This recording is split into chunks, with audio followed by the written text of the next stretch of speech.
ഹിന്ദുക്കൾക്ക് ഇവൻ മഹിരാവണൻ, ഇസ്ലാമിൽ അവൻ ഇബലീസ് എന്ന് പറയും, ക്രിസ്ത്യാനികൾക്കിടയിൽ അവൻ ഒരു പേര് ലൂസിഫർ. ഈ വീഡിയോയിൽ പറയാൻ പോകുന്നത് ഒറിജിനൽ ഷാഡോ മൊണാർക്കായ ആഷ്ബോണെ പറ്റിയാണ്. ആഷ്ബോൺ എന്ന ക്യാരക്ടർ സോളോ ലെവലിംഗിലെ തന്നെ one of the most important ക്യാരക്ടറാണ്. പക്ഷേ ആ ഇമ്പോർട്ടൻ്റ് അനുസരിച്ചുള്ള സ്ക്രീൻ ടൈം ഇനി സ്റ്റോറിയിലില്ല. ഈ വീഡിയോയിൽ നമ്മൾ ആഷ്ബോണിൻ്റെ പവേഴ്സിനെയും അതുപോലെ തന്നെ അതിൻ്റെ ഹിസ്റ്ററിയെ പറ്റിയാണ് പറയാൻ പോകുന്നത്. നമുക്ക് നേരെ വീഡിയോയിലേക്ക് കടക്കാം. സമയത്തിൻ്റെ തുടക്കത്തിൽ ലൈറ്റും ഡാർക്ക്നെസ്സും മാത്രമേ ഉണ്ടായിരുന്നുള്ളൂ. അപ്പോഴാണ് സോളോ ലെവലിംഗ് യൂണിവേഴ്സിന്റെ ഗോഡായ ആബ്സല്യൂട്ട് ബീയിങ് ലൈറ്റിനെ സ്പ്ലിറ്റ് ചെയ്ത് 8 റൂളേഴ്സിനെ ഉണ്ടാക്കി. ഇതിനൊരു ബാലൻസായി ഡാർക്ക്നെസ്സും കൊണ്ട് 8 മൊണാർക്കുകളെ ഉണ്ടാക്കി. മൊണാർക്കുകളെ ഡാർക്ക്നെസ്സിൽ നിന്നുണ്ടാക്കിയ കാരണം അവരുടെ ഏക ലക്ഷ്യം ഈ ലോകത്തിനെ നശിപ്പിക്കാമെന്ന് മാത്രമാണ്. അതേസമയം റൂളറുകൾ ഈ ലോകത്തിനെ പ്രൊട്ടക്റ്റ് ചെയ്യാൻ വേണ്ടിയാണ്. അത് കാരണം റൂളേഴ്സിനും മൊണാർക്സിനും ഇടയിൽ എപ്പോഴും ഫൈറ്റ് ആയിരുന്നു. ഇയോൺസുകൾ ഈ വാർ നടന്നുകൊണ്ടിരുന്നു, ഒരു ഭാഗത്തിനും വിജയമില്ലാതെ.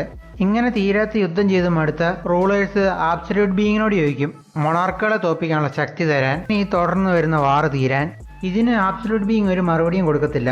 അപ്പോൾ റൂളേഴ്സിന് മനസ്സിലാവും റൂളേഴ്സും മൊണാർക്കും തമ്മിലുള്ള വാർ വെറും എന്റർടൈൻമെന്റിന് മാത്രമാണ്. അതുകൊണ്ട് ആബ്സല്യൂട്ട് ബീയിങ് ഈ വാർ നിർത്തത്തില്ല. ആബ്സല്യൂട്ട് ബീയിങ് ഉള്ള അത്രയും കാലം ഈ വാർ തീരത്തില്ലെന്ന് മനസ്സിലാക്കിയ റൂളേഴ്സ് ആബ്സല്യൂട്ട് ബീയിങ്ങിനെതിരെ തന്നെ തിരിയും. ആ 8 റൂളേഴ്സിൽ ഒരാൾ മാത്രമേ ഇതെല്ലാം അറിഞ്ഞിട്ടും സ്വന്തം മാസ്റ്ററിന് ലോയലായിട്ട് നിന്നത്. അതായിരുന്നു അവരിലെ ഏറ്റവും സ്ട്രോങ്ങസ്റ്റും greatest fragment of brilliant light എന്നറിയപ്പെടുന്ന ആഷ്ബോൺ. ആഷ്ബോൺ ആബ്സല്യൂട്ട് ബീയിങ്ങിനെ സംരക്ഷിക്കാൻ വേണ്ടി ബാക്കിയുള്ള റൂളേഴ്സിനെതിരെ ഫൈറ്റ് ചെയ്യാൻ തുടങ്ങി. പക്ഷേ അവൻ ഒറ്റയ്ക്കായിരുന്ന കാരണം അവരിവനെ തോപ്പിച്ചു. ആഷ്ബോണിന് ഫേറ്റലായുള്ള ഇഞ്ചുറി ഒക്കെ കിട്ടി മരിക്കാൻ കിടക്കുമ്പോഴാണ് അവന് മനസ്സിലായത് അവന്റെ ബോഡിക്കകത്ത് വേറെ ഒരു പവർ ഉണ്ടെന്ന്. ആബ്സല്യൂട്ട് ബീയിങ് അവന്റെ ഏറ്റവും ലോയലായിട്ടുള്ള ക്രിയേഷന്റെ ബോഡിയിൽ ഒരു പവർ ഒളിപ്പിച്ച് വെച്ചിട്ടുണ്ടായിരുന്നു. അതാണ് ഡെത്തിന് ടെറിട്ടറിയുള്ള ആബ്സല്യൂട്ട് കൺട്രോള്. ഈ പവർ ആക്ടിവേറ്റ് ആകുമ്പോഴത്തേക്കും അവൻ അവന്റെ ആർമീനെ റിവൈവ് ചെയ്തുകൊണ്ട് ആബ്സല്യൂട്ട് ബീയിങ്ങിനെ രക്ഷിക്കാൻ വേണ്ടി പോവും. പക്ഷേ അപ്പോഴത്തേക്കും അവൻ വൈകിപ്പോയി.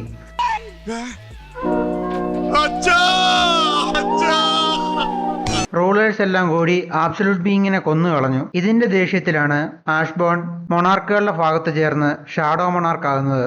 അങ്ങനെ റൂളേഴ്സിന്റെ മൊണാർക്സിന്റെ ഫൈറ്റിൽ തുടർന്നു. ഇങ്ങനെ ഇരിക്കുമ്പോഴാണ് മൊണാർക്ക് ഓഫ് വൈറ്റ് ഫ്ലെയിംസ് ആയ ബാരണം മൊണാർക്ക് ഓഫ് ഫാങ് ആയ റക്കാനും ആഷ്ബോണെ ചതിക്കുന്നത്. അവന്റെ ഈ മോൺസ്റ്റർ സ്ട്രെങ്ത് കണ്ട് റൂളേഴ്സിനെ പോലെ മൊണാർക്സിനും പേടിയായി. ഇതിന്റെ ദേഷ്യത്തിൽ ആഷ്ബോൺ ബാരനെ അവിടെ വെച്ച് തന്നെ കൊല്ലും. ഇത് കണ്ടിട്ട് റക്കാൻ അവിടുന്ന് ഓടി രക്ഷപ്പെടും.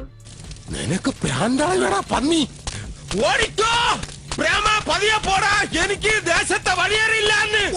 ആഷ്ബോൺ അവരെ എളുപ്പത്തിൽ തോപ്പിച്ചെങ്കിൽ പോലും അവന്റെ ഷാഡോ ആർമി ആ ഫൈറ്റ് കാരണം ഇല്ലാതെയായി. ആ സമയം തന്നെ അവിടെ റൂളേഴ്സ് എല്ലാം വരും. പക്ഷെ ഇത്തവണ അവനെ കൊല്ലാൻ വേണ്ടിയല്ല അവിടെ വന്നിരുന്നത്, അതിനു പകരം അവനോട് മാപ്പ് പറയാനായിരുന്നു. ഇത് കേട്ടിട്ട് എന്ത് ചെയ്യണമെന്നറിയാതെ അവൻ ഹൈഡിങ്ങിലേക്ക് പോവും, അവൻ്റെ പോയ ഷാഡോ ആർമിയെ റീബിൽഡ് ചെയ്യാനും വേണ്ടി.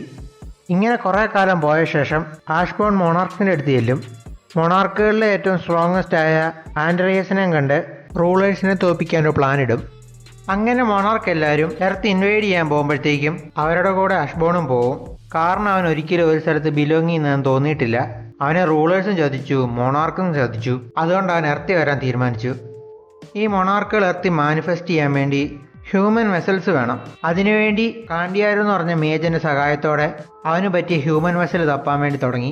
അങ്ങനെ ഇരിക്കുമ്പോഴാണ് ആഷ്ബോൺ സങ് ജിൻബുവിനെ ശ്രദ്ധിക്കുന്നത്. അവന് പവറോ എബിലിറ്റിയോ ഒന്നുമില്ല. പക്ഷേ എല്ലാ തവണ മരണത്തിനടുത്ത് വന്നാലും ഒരിക്കലും അതിനവൻ പിടികൊടുക്കുന്നില്ല. അവൻ എപ്പോഴും അവൻ്റെ ലൈഫ് റിസ്കിലിടുവാണ് അവൻ്റെ ഫാമിലിക്ക് വേണ്ടി. ഇത് കാണുമ്പോൾ ആഷ്ബോൺ മനസ്സിലാകും ഇവനാണ് അവന് പറ്റിയ വെസലെന്ന്. ജിൻവു ഷാഡോ മൊണാർക്കിൻ്റെ പവറിന് വെറുത്തിയാണോ എന്ന് അറിയാൻ വേണ്ടിയുള്ള ടെസ്റ്റ് ആയിരുന്നു നമ്മൾ സീസൺ 1 കണ്ട ഡബിൾ ഡഞ്ചൻ. ഇപ്പോൾ ആഷ്ബോണിൻ്റെ എബിലിറ്റീസിനെ പവറിനെ പറ്റി പറയുവാണെങ്കിൽ ആഷ്ബോൺ മൊണാർക്ക് മാത്രമല്ല ഗ്രേറ്റസ്റ്റ് ഫ്രാഗ്മെന്റ് ഓഫ് ബ്രില്യൻ ലൈറ്റും കൂടിയാണ്. അത് കാരണം അവന് റൂളറിൻ്റെ മൊണാർക്കിൻ്റെയും പവറുണ്ട്.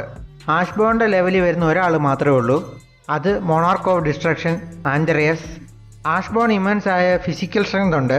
അവൻ 2 മൊണാർക്കായിട്ട് ഒരുമിച്ച് ഫൈറ്റ് ചെയ്തതാണ്. എന്നിട്ട് ബേറിൻ്റെ തല അവൻ്റെ വെറും കൈയും കൊണ്ട് ഞെക്കി പൊട്ടിച്ചാണ്. അതുപോലെ തന്നെ ആഷ്ബോണ് അവൻ്റെ പവർ വേറെ ആൾക്കാർക്ക് കൊടുക്കാൻ പറ്റും. അതിൻ്റെ ഒരു കുഴപ്പമെന്ന് പറയുന്നത് അവൻ്റെ പവർ ആർക്കും ഹാൻഡിൽ ചെയ്യാൻ പറ്റത്തില്ല. അത് കാരണമാണ് സിസ്റ്റം ഉപയോഗിച്ച് ജിൻവുവിനെ ട്രെയിൻ ചെയ്തത്. ആഷ്ബോണിൻ്റെ മെയിൻ എബിലിറ്റിയാണ് ഷാഡോ എക്സ്ട്രാക്ഷൻ. അവന് മരിച്ചവരുടെ ഷാഡോസ് എക്സ്ട്രാക്ട് ചെയ്യാൻ പറ്റും. അങ്ങനെ അവരെ അവൻ്റെ ഷാഡോ ആർമി ചേർക്കും. ഷാഡോ ആർമിയുടെ ബെനിഫിറ്റ് എന്ന് പറയുന്നത് യൂസറിന് മാനമുള്ളിടത്തോളം അവർ മരിക്കത്തില്ല. അതുപോലെ യൂസറിനോടൊപ്പം തന്നെ ഷാഡോയ്ക്ക് അവരുടെ ലെവൽ കൂട്ടാൻ പറ്റും. അടുത്ത എബിലിറ്റിയാണ് റൂളേഴ്സ് അതോറിറ്റി. ഇതവൻ റൂളർ ആയിരുന്നപ്പോൾ കിട്ടിയ ശക്തിയാണ്.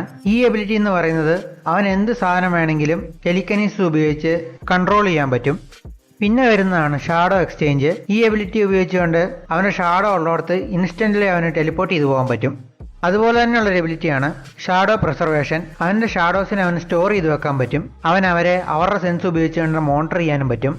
അടുത്ത വരുന്ന എബിലിറ്റിയാണ് മോണാർക്സ് ഡൊമൈൻ. ഈ എബിലിറ്റിയിൽ ആഷ്ബോണ് അവൻ്റെ ആക്ടിവേറ്റ് ആയിട്ടുള്ള ഷാഡോ സോൾജേഴ്സിന് 50% സ്ട്രെങ്ത് ബഫ് കൊടുക്കാൻ പറ്റും. അടുത്ത എബിലിറ്റിയാണ് അൺബ്രേക്കിനീസിസ്. ആഷ്ബോൺ ഷാഡോ മോണാർക്ക് ആയ കാരണം അവന് ഷാഡോസിനും ഡാർക്ക്നെസ്സിനും മണ്ടയിൽ ആബ്സലൂട്ട് കൺട്രോൾ ഉണ്ട്. അത് അവന് ഇഷ്ടമുള്ള രൂപത്തിലേക്കാക്കി മാറ്റാൻ പറ്റും, വെപ്പൺ അല്ലെ ക്ലോത്തിൻ്റെ രീതിയിൽ. അതുപോലെ തന്നെ അവന് വേറെ ആൾക്കാരുടെ രൂപത്തിലേക്ക് ഷേപ്പ് ഷിഫ്റ്റ് ചെയ്യാനും പറ്റും. അതുപോലെ തന്നെ ആഷ്ബോൺ ഉള്ള ഒരു എബിലിറ്റിയാണ് ഗേറ്റ് ക്രിയേഷൻ. അവൻ എവിടെ വേണമെങ്കിലും സ്വന്തമായിട്ട് ഗേറ്റ് ക്രിയേറ്റ് ചെയ്യാൻ പറ്റും. ഇത്രയൊക്കെയാണ് ആഷ്ബോണിൻ്റെ മെയിൻ എബിലിറ്റീസ്.